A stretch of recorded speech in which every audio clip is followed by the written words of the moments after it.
Сәлем достар, сіздермен бірге Hi Fly ағылшын дыбыстар әлеміне қош келдіңіз. Бізде үш негізгі түс бар: қызыл, сары және жасыл.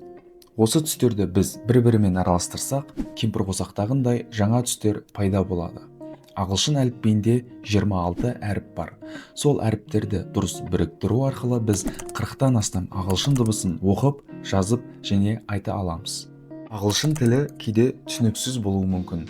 Неліктен бір әріп әртүрлі дыбыс береді. Мысалға, one сөзі мына жерде phone болып өзгереді. Байқасақ, әріп бірдей болғанымен дыбысталуы әртүрлі. Ал неге әртүрлі әріптер бірдей дыбыс береді? Мысалға, nude сөзі мына жерде suit болып өзгереді. Екі сөзде де бірдей у дыбысы естіліп тұр. Сөздердің дұрыс айтылуы әліпбиді жақсы меңгеруден басталады. Менен кейін қайталамыз. A, B, C, D, E, F, G, H, I, J, K, L, M, N, O, P, Q, R, S, T, U, V, W, X, Y, Z. Есіңізде болсын, әріптің дыбыстары өзгеруі мүмкін, бірақ атаулары ешқашан өзгермейді. Енді әріп атауларын ұмытып, дыбыстарды үйренеміз. Ағылшын дыбыстары музыка сияқты. Дауысты дыбыстар ағылшын тілінің әуені. Дауысты дыбыстарға тоқталатын болсақ: A, E, I, O, U, кейде Y. Дауысты дыбыстарды түсіну үшін созылу уақытына қарау керек. Дауысты дыбыстар қысқа дыбыстар және ұзын дыбыстар болып екіге бөлінеді. Ағылшынша short және long. Ең алдымен short, қысқа дауыстыларды бірінші үйренетін боламыз. Менен кейін қайталаңыз. Ә,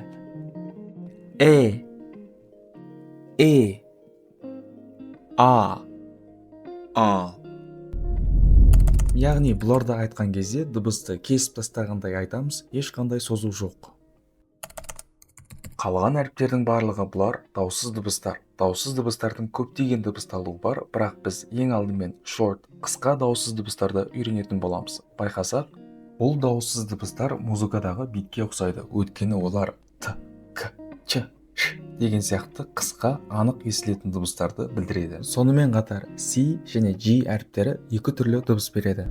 Не себепті екі түрлі дыбыс береді, соны толық түсіндірсем, бұлар ағылшын тілінде hard C және hard G болып бөлінеді.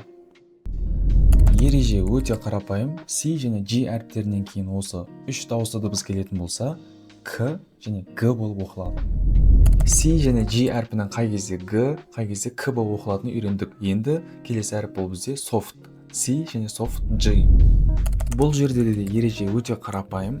C және G әріптерінен кейін мына дауысты дыбыстар келетін болса, онда ол C және G болып оқылады. Short, қысқа дауыссыз дыбыстарды менен кейін қайталайық. Б, К, С, Д, Ф, Ж, Г, Х, Ж, К, Л,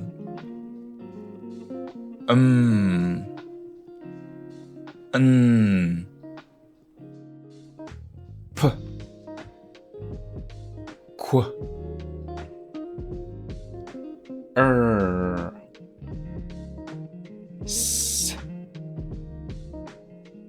Т,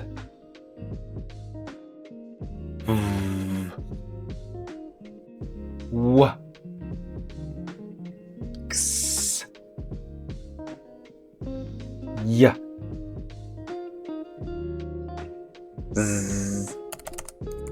Назарларыңызға рахмет. Егер видео ұнаған болса, лайк басып, пікір қалдырып, арнаға жазылуды ұмытпаңыз.